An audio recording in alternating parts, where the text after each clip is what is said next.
Hey. G'day, Kate. With fingers crossing that we don't glitch out and yeah, come on universe. We've got lots of good things Yeah. to say. How are you today? Yeah, yep, I'm good. I think like everyone is scared, right? We all are like, what is happening? And and how can we all just remain calm in it? But I think it's really important that we honor and accept the fact that it is a little bit scary Mm, and that everyone feels that and that is okay. yeah.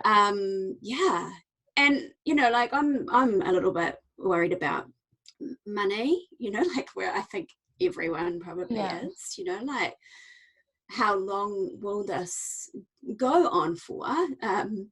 And will there be an end, or is this our new way of being? Like I semi laugh about that, but actually we don't know how long it will go on for, and then the on effects of it, Yeah. right? Um, so although we have that and we're all feeling scared in some way, and I think those who aren't feeling scared, um, like maybe they're not able to sit with the truth of what they're feeling, because there are moments of like, will we have enough, the not enoughness, Yeah. What if, what if, what if? well, yeah, and the what ifs, and or will someone I know be affected by this Mm, quite dramatically? And you know what, like it's okay to have those feelings, and I think very much at the moment we need to be able to honor that within ourselves, because we are often taught as a society, like unicorns and rainbows, like turn those more negative thoughts or feelings or fears into something better. mm, But that is not serving anybody. What will better serve each of us um, is to be able to sit within and actually go, oh, that's really interesting. I'm feeling a bit worried about running out of milk, or running out of this, or there not being enough. So sitting with that and feeling that, instead of going and grabbing a glass of wine to just make yourself feel a little chill again, because that's easy, right? That yeah. makes it feel better. Or our kids are having a big fight with each other in front of us, and we're like, like there's people in the world that it's much worse for, and we're having these internal thoughts of like, this, it's not okay that my kids are fighting. But like we kids fight, they're not Mm, going to agree on everything, and it's mm, okay they're having that moment, but how mm. do I feel about that inside? Not so great, right? So I need to sit in there and go, oh, this feels really shit for me right now. Oh, PJ, is this PJ? It's not now. Sorry, everyone with your kids listening. That one might need to be censored out. But like I just feel really yuck about this inside. It's not great, but it's there, and trying to suppress that feeling is not helping, right? Because it'll come out in some other way. Yeah, and then the other part to it is we can't control this. We can't control it, and that's what the scary part is that there is no control over it. We can minimize, we can stay safe by washing our hands and staying isolated and taking care of hygiene, and each other in that sense, but we cannot control it, and that's where it gets scary. But what I think it's doing is helping us to really realize that if I take a plane ride or I drive my car, that is impacting the world in some way. And we're already noticing that with the reduction of those things, the world is already changing in great way. And there's two ways that we can deal with the fear. So it is we could fall into our ego and go, oh, me, I'll take care of me and mine. I'll I'll just make sure that I'm stockpiling everything, that I've got enough for us. We could do that. Or we could move into like a more of a growth mindset, a collective mindset. We could go, oh, what in this am I going to utilize to transform myself? Like I just mentioned, making some choices on what we're eating and how we're using our planet. But also, how could I be better connected with those in my community, which will impact the world? Or how can I, even one step further than that, how can I help to transform others throughout this time? And everyone has gifts in this area. We just don't always know how we could do that. I love how you said the collective mindset. I feeling like this morning I woke up and me and my partner have got into a routine of doing stretches and yoga in the morning, and it's beautiful. But there's this kind of bubble where you kind of feel like you're existing in a little bit of a bubble. And I often think about that when I think about alternative schools, or we want to send our kids to these beautiful schools where they foster everything, and they're like these safe little bubbles that protect them from the outside world, kind of thing. Not to say that's bad, I would love for my kids to go to those schools, but can't really afford it. It's another story. But yeah, I think it's a really great reminder right now as to reach out, and collectively, how can we support each other and how can we contribute? Because I think a lot of people right now are feeling redundant, like they're not feeling valued, their jobs are all up in the air. And maybe they're starting to think, how can I contribute? I felt like I did contribute to life, but now I'm not. And they're thinking and they're trying to process, and they're trying to find a plan. They're trying to think their way out of it and think through the emotions. Yeah, and that's where the danger lies, right? As if we're staying here, if this is where we are living from, then so much more happens with that, because that's when our emotions become the better of us, and we either implode or explode on those that we love without meaning to, because we don't actually recognize what has happened for us. But like I said, it's natural, and we all fall to fear, or us scared. And so it comes back to very much like just noticing, maybe while we're getting used to it, is just every so often checking in with ourselves and going, how am I actually feeling right now? Oh, that's really interesting, I feel a bit sad. Or, oh, that's interesting, I feel really frustrated right now.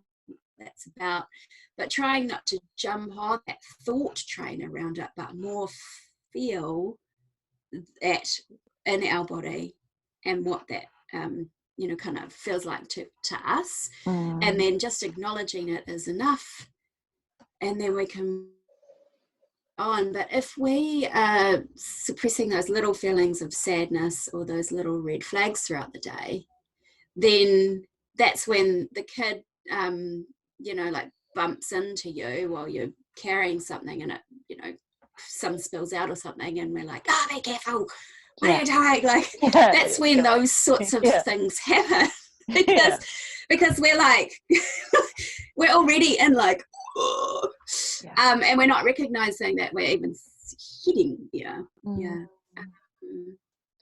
So who's, as a parenting coach, who's needing support right now? I mean, I often think about the kids. They're so resilient, right? And they just it's us. The adults need it. The kids are fine. The kids are loving it. The kids are in their space that they feel safest. And well, my hope is that, because I'm aware there will be some families where they're struggling because they're not okay with having their kids at home, and those are the ones my heart just absolutely goes out for, those children that are living in a world that's not like yours and mine, where kids are honoured and valued and seen for who they are. I know there is some domestic violence that will be happening around there, which makes my heart really go out to those people. But on the whole, kids are loving being able to be in their homes, in their safe space, and have time to do the things they love to do. It's just getting out of that thinking brain. And I was thinking about your thought train, because I know you talk about that a lot in the parenting. What happens? What can we do if we get stuck on that thought train? Yeah. Okay, so let me use that analogy perhaps now, because I find it a good one, and it's something I learned from Dr. Shefali Sabari. So basically, if you imagine that you are at a train station, your emotions are the trains as they come up, pull into the station, stop. Some of them carry on, others, the doors will open, but you have the choice of whether you want to jump on that train with that emotion and be taken away with it, or whether you just acknowledge that it's there and then allow it to pass by. And some of these trains will pass by multiple times within a day. We don't always have to get onto it and go for a ride with it. We can, simply acknowledging it is enough.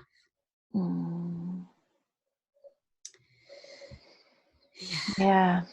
I'm also wondering about, oh, sorry, you're still going. No, that's okay. I was just going to say that's quite hard to do sometimes.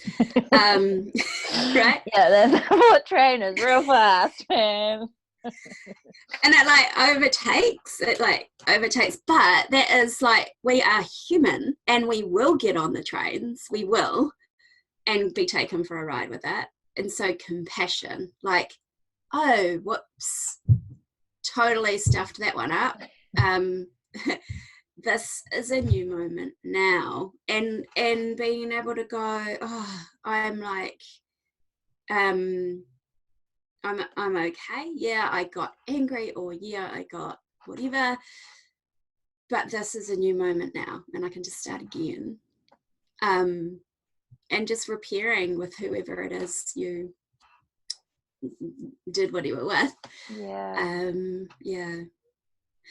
And I guess at the moment, very much more so than normal, but it's something I often talk about, is it's connection over correction. Oh, nice. Yeah, because we tend to fall to trying to fix it. Particularly mummies. Mummies are great at trying to fix the sitcho. But if we're doing that in a way that makes a kid feel a bit poop about themselves, then that connection starts to waver. But we can, if we instead see, our child's having a massive meltdown or whatever, if we can go, oh, it's really hard for them in their world right now. And whatever the thing was that they did, maybe they threw a rock at something, I don't know. And so that happened, sure, when that's unacceptable, we don't like that, whatever, but we don't need to do that when they're doing it or at the time. We need to connect with them and make sure they feel safe and okay. And is that one of your beautiful children? All right. He just got no, go. Yes. The beauty, the real life, working from home. So anyway, we don't need to fix it then. That's not the right time to do it. It's like, connect, find out what's going on, what's really happening for them, and then later when things are calm, we talk about that. Oh, that wasn't okay when you were throwing the rock. Let's explore some ways that we could, if you're feeling like that again, or if that situation happens again, what's another way we could be doing it instead? Oh, connection over correction. It's like a really great mantra that you could just keep saying to yourself over and over and over again. Yeah, and sometimes you do have to go like repeat. Yeah. And I think, like, we were talking a little bit about this yesterday. I think as adults to adults, we need to remember as well, because, you know, like, there's a little bit of policing going on out there in the social media world. Completely. And so social media, that's a whole other realm, right? I feel like I could talk about that for an hour, but I won't. So something happened to me last night that reminded me why I've been pulling back on my social media scrolling. So I find that I'm really filtering what I'm reading and who I've been looking at, because there are some people that when you jump on there, it makes you feel empowered. You read it and you think, oh, that's really good information. It's quite factual and it's helpful. And I like that way of thinking. So, you know, that's helpful. But then last night I just was doing that mindless scrolling because the kids had gone to bed fairly well. Yes. And then I was like, I've got a bit of time. So I mindlessly started scrolling and just came across, was real fear mongering, and it made me feel yuck. But I was almost in that, like, ooh, what else is happening here? And then I got caught up in that spiral of feeling yuck, but wanting more. And it was really out of integrity with myself. And I realized it a little while into it, that feeling that I don't want to have that sort of energy happening for me. Some of it was celebrities, American celebrities, but still, there's certain people who are just dealing with this situation so beautifully and offering service to others. And others who are falling to, you know, like, this is so scary. I don't know what, like, just there's an anger, right, and an aggression towards the virus. Yes, towards the virus, and it's like, stay at home. Yeah, and it's we like, can beat this, motherfucker. And it's like, well, stay at home, like, stay at home, but in a loving way, like, it's safest for you and it's safest for everyone else if we stay at home, but not like, stay at home, or they're angry with the people who are not, like, you're right, at the virus, like, it's not the virus's fault, and there's very much a lesson for all of us in this virus. I just got choked in my throat, which means I need to speak about that. But yes, I agree. It's a blame thing, isn't it? It is. Because someone needs to be blamed, right? We can never just own it ourselves that we're feeling something. It's someone else's fault that I feel this way. It's really not, mate. Own it, right? Yeah. But so, and just quickly, like, I'm parenting three kiddos, and two of them are neurodiverse. So our son is autistic, and what I've found super helpful for him is just sticking to the facts. He doesn't need any of my woo-woo stuff. Like, he doesn't need any of the universe is providing us a lesson. He just wants to know, you know, like, so if one person gets this, then they pass it on to 3 people. And then, so if you get down to the 10th layer, that's like 57,000 people. Like, he just wants to know the facts. It's like the normal flu, it's 1.3 or 1.4 people. And then 10 layers down, that's like 14 people. Okay, so there's a massive difference now with what's happening. Like, you know, he's really to just know, okay, so that means if we stay away from other people, we won't spread it, right? Yeah, right. Yeah. It's that simple. Oh man, our kids are they have so many lessons to give us, right? Aren't they so cool? And so many parents are like, I don't, like, my kids are driving me insane. It's only day 2 or whatever.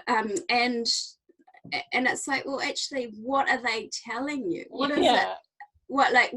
In what way are they driving you insane? Okay, so what lesson are they trying to show you right now? Learn it. Yeah. It's hard though, right? You can't see Yeah. when you're in it. But I was talking to a friend the other day, and she was telling me, I'm like, oh, they're trying to tell you this. It's so obvious. And she's like, but I can't see it. Yes, totally. And I want to know. Right. But then you, at the time, you can't at all. You're all in overwhelm. Everyone's in Triggerville, and it's mental, right? But then afterwards, we repair and we whatever, or, well, some people do, others just let it go. But once we are calm again and we reflect on the situation, if we do it, so here's a way to do it. So you're still angry with your child or your partner because they said you did something the wrong way, and you're like, well, you do it then. So you reflect then by writing or recording in your phone. So like speak whatever it is you're angry about, or write down what you're angry about, and just keep writing or speaking until you get it all out. And then don't reread it, because it's not worth it. Do not revisit it. It'll be illegible. Plus, if you listen back to that, you wouldn't make any sense of it. So don't listen back to it. Delete it off your phone if you've recorded it. Burn the paper if you've written it. Just release it out there, because a lot of that is just rubbish anyway. It's not the truth. But get it out, because it's what you believe is the truth at the time. And you write it and just until you get all that anger, rage, whatever it is, out of you. And then it's gone. Because in the moment, there is no rationalizing. Like, we are like completely offline, right? It's an out-of-body experience. We can't even control the that's coming out of our mouths. It's like, oh yeah, you've overtaken. But then once you become a human again afterwards, you're able to, reflect. Yeah. Any other messages? So we'll finish up here, but are there any other messages that you're wanting to share? Get out there. Bound to be something come up at some point, so we'll come back. We're going to try and come back every week with a new kind of what's on top. And I think the connection over correction for when you're facing kids, when you're facing adults, when you're facing social media. Yes. Yeah.